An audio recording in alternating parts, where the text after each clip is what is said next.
Thyroid சம்பந்தமான பிரச்சனை இருக்கு, ஹைப்போ தைராய்டு இருக்கு, ஹைப்பர் தைராய்டு இருக்கு, இதுல இருந்து வெளியே வர முடியல அப்படின்னு சொல்றீங்களா? கவலை எவ்வளவுங்க. நான் சொல்றேன், இந்த மந்தார மூலிகையோட சேர்த்து கடைசேர்க்கவும் சேர்த்து நீங்க பயன்படுத்திட்டு வந்தீங்கன்னா 90 நாள் போதுங்க. உங்களுடைய தைராய்டு பார்த்தீங்கன்னா சமநிலை அடையிறத பார்க்கலாம். அதை நம்ம எப்படி பயன்படுத்தணும், அது என்னென்ன மூலிகை சேர்க்கணும், வாங்க வெடிக்குள்ள பார்க்கலாம். நலமுடன் நேயர்களுக்கு அன்பார்ந்த வணக்கம். நான் உங்கள் சரவணன் பேசுறேன். இன்னைக்கு நம்ம எந்த மாதிரி மருத்துவத்தை பற்றி பார்க்க போறோம் அப்படின்னா, தைராய்டு. இந்த தைராய்டு வருவதற்கான மிகப்பெரிய காரணம் என்ன அப்படின்னா, உடல்ல நாளமுள்ள சுரப்பிகள் சரியா வேலை செய்யணும். இதுல ரெண்டு விதமான தைராய்டு இருக்கு. இதுல ஹைப்பர் அப்படின்னு சொல்லலாம். எந்த ஒரு தைராய்டா இருந்தாலும் சரி, ஒரு அற்புதமாக போகக்கூடிய ஒரு மூலிகை என்னன்னு பார்க்கும்போது என்னுடைய கையில் இருக்கிறதுனா மந்தாரை அப்படின்னு சொல்லலாம். இந்த மந்தாரில் 7 விதமான மந்தாரைகள் உண்டு.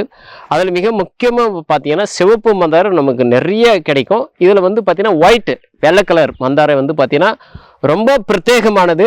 இந்த ஒயிட் கலர் இருக்கக்கூடிய மந்தாரையை நம்ம எடுத்து என்ன பண்ணோம் அப்படின்னு சொன்னால், இலை பார்த்தீங்கன்னா எடுத்து நம்ம என்ன பண்ணோம்னா நிழலில் காய வைக்கணும். நிழலில் காய வச்சு சூரணம் பண்ணி எடுத்து வச்சுக்கணும்.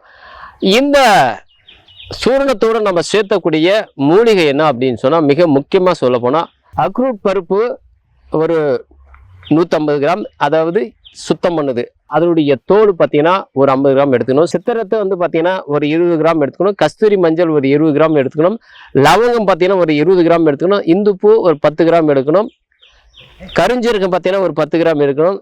திப்பிலி பார்த்தீங்கன்னா ஒரு 10 கிராம் எடுக்கணும். இது எல்லாம் நம்ம எடுத்து என்ன பண்ணோம் அப்படின்னு சொன்னால், சூரணமாக்கி எடுத்து வச்சுக்கணும். சூரணமாக்கி எடுத்து வச்சுக்கிட்டு இதில் மிக முக்கியமானது என்ன அப்படின்னு சொன்னால், சிவப்பு மந்தாரை பட்டை.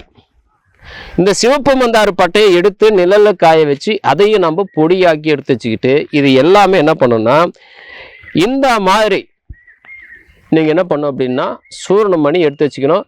மிக முக்கியமாக பார்த்தீங்கன்னா இந்த மந்தாரையை பயன்படுத்தும் போது புட்டவில் செஞ்சே செய்யணும். இது தனியாக நீங்கள் சூரணமாக்கி எடுத்து வச்சுக்கிட்டு புட்டவில் செஞ்சு இது மாதிரி 10 கிராம் எடுத்துங்க. காலை மட்டும் நீங்கள் பயன்படுத்தினா போதும். 3 மாதம் கம்பல்சரி பயன்படுத்தணும். இந்த 3 மாதம் நீங்கள் பயன்படுத்திட்டு வரும்போது ஓகேங்களா, 90 நாள் 48 நாள் ஒரு மண்டலம் அப்படின்னா 2 மண்டலம் போதும்.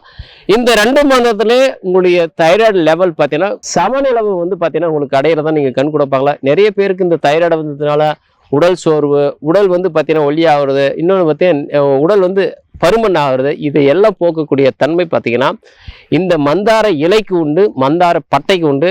இது ரெண்டும் கொண்டு செய்யக்கூடிய மாமருந்து தான் பார்த்தீங்கன்னா தைராய்டு சூரணம். இந்த தைராய்டு சூரணத்தை 300 கிராம் ஒரு மாதத்துக்கு தேவை, 2 மாதத்துக்கு 600 கிராம். நான் சொன்ன அளவு நீங்கள் பயன்படுத்திட்டு வரும்போது கண்டிப்பாகவே உங்களுடைய தைராய்டு கிளாண்டு பார்த்தீங்கன்னா அற்புதமாக வேலை செய்யும். தைராய்டு சுரப்பிகள் நாளமென்னா சுரப்பிகள் நல்லா சுரந்து உங்களுக்கு நல்ல ஆரோக்கியத்தை தரக்கூடியதான் இந்த மந்தாரை இலை சூரணம் ப்ளஸ் பார்த்தா மந்தார பட்டை. இதை பயன்படுத்தி பாருங்கள், பலன் பெறுங்க. மீண்டும் அடுத்த ஒரு நல்ல பதிவோடு உங்களை சந்திக்கும் வரை உங்களுக்கு விடை பெறுவது உங்கள் சரவணன். நன்றி, வணக்கம்.